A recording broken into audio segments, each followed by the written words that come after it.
पिछले साल जब हिजाब को लेकर पूरा विवाद खड़ा हुआ तो बहुत राजनीतिक घमासान मचा और उसी समय यह स्पष्ट हो गया था कि कर्नाटक चुनाव में यह मुद्दा अहम रहेगा। लेकिन इसके साथ ही जब मुस्लिम आरक्षण को लेकर भारतीय जनता पार्टी ने वहां पर अपना रुख साफ किया तो ध्रुवीकरण ने एक नया आयाम हासिल किया।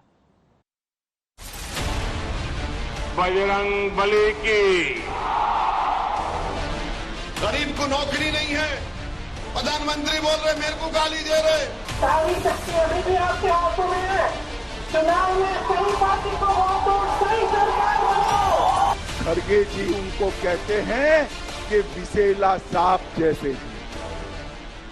वैसे तो कर्नाटक चुनाव में कई मुद्दों पर घमासान छिड़ा है, लेकिन सबसे ज्यादा गर्म मुस्लिम आरक्षण का मुद्दा रहा। भारतीय जनता पार्टी की सरकार बनेगी और मुस्लिम रिजर्वेशन को हम आने नहीं देंगे। ये भारतीय जनता पार्टी का संकल्प। They themselves have withdrawn. The reservation issue is only a tip of the iceberg. What they are trying to give chocolates to all sections of the people. इन्होंने आरक्षण की बात की, इस पे भी धोखा दिया, लेकिन केंद्र में भी इन्हीं की सरकार है और केंद्र में उसको बढ़ाने के लिए जो 9 शेड्यूल में डालना पड़ता है वो उन्होंने डाला नहीं। तुष्टिकरण कर रहे हैं, किसका लोगे? 4% वोकालिंगा का लोगे, किसका लोगे? लिंगायत का वोट लोगे, एससी का रिजर्वेशन लोगे, एसटी का रिजर्वेशन लोगे। हाल ही में कर्नाटक की बीजेपी सरकार ने ओबीसी श्रेणी में मुस्लिमों को मिलने वाले 4% आरक्षण को खत्म कर दिया। उधर धर्म आधारित आरक्षण बताते हुए मुसलमानों का 4% आरक्षण खत्म किया गया और इधर लिंगायत और वोक्कालिगा समुदायों के लिए आरक्षण 2-2% बढ़ा दिया। विपक्ष को वार का मौका मिला। Earlier there was a big problem. I think they could not satisfy any of this section. Taking out 4%, Vokkaligas was asking for 15-16%, Lingayats was asking for 16%. They asked for a 2A, that has not been done. Ultimately, the minorities have gone to the general group. I think all sections they have lost. इधर फौरन मौके का फायदा उठाते हुए कांग्रेस ने BJP पर ध्रुवीकरण का आरोप लगाते हुए कर्नाटक में सरकार बनने पर मुस्लिमों को आरक्षण देने का ऐलान कर दिया। Is there any report from the Permanent Backward Commission to abolish 4% of reservation to Muslims? Or any verdict from the High Court or the Supreme Court to abolish this 4%? We will bring it, not only we will bring it back, we will take care of Vokkaligas and Lingayats also.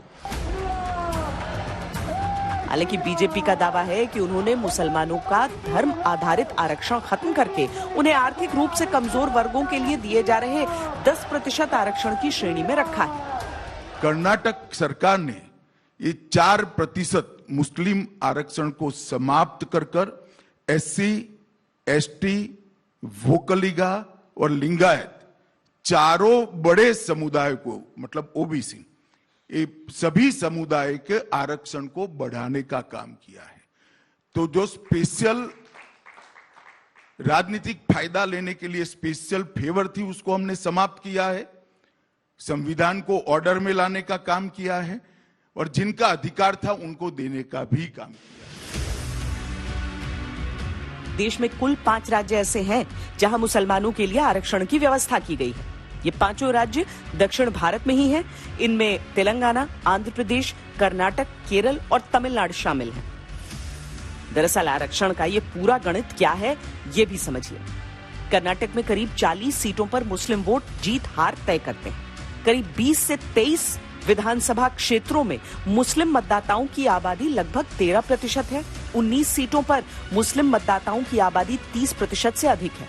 2018 में 7 मुस्लिम उम्मीदवार चुनाव जीतकर विधानसभा पहुंचे थे। कर्नाटक में अब तक मुसलमानों को ओबीसी कैटेगरी में 4% आरक्षण मिल रहा था और यहीं से ये सारा विवाद शुरू हुआ। राज्य सरकारें राज्य के मुसलमानों को पिछड़ा मानती थी, इसीलिए उन्हें ओबीसी की श्रेणी में 4% आरक्षण दिया गया था। मुसलमानों से आरक्षण वापस लिए जाने से पहले कर्नाटक में कुल आरक्षण की क्या स्थिति थी, ये समझिए।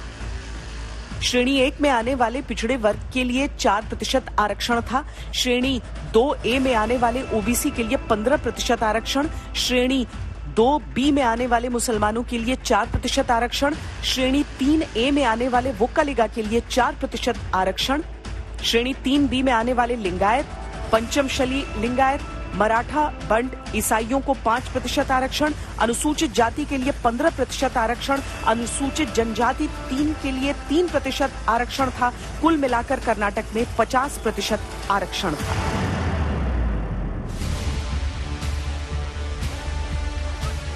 अब बीजेपी सरकार ने इसे खत्म कर दिया और ये 4% आरक्षण वहां के 2 बड़े वर्गों में बांट दिया गया। इनमें एक वर्ग है लिंगायत समुदाय का, जिसे ओबीसी की श्रेणी में अब तक 5% आरक्षण मिल रहा था, जो अब बढ़कर 7% हो गया है। दूसरा वर्ग है वोक्का समुदाय का, जिसे ओबीसी की श्रेणी में अब तक 4% आरक्षण मिल रहा था, लेकिन मुस्लिम आरक्षण खत्म होने के बाद ये 4% से 6 हो गया है।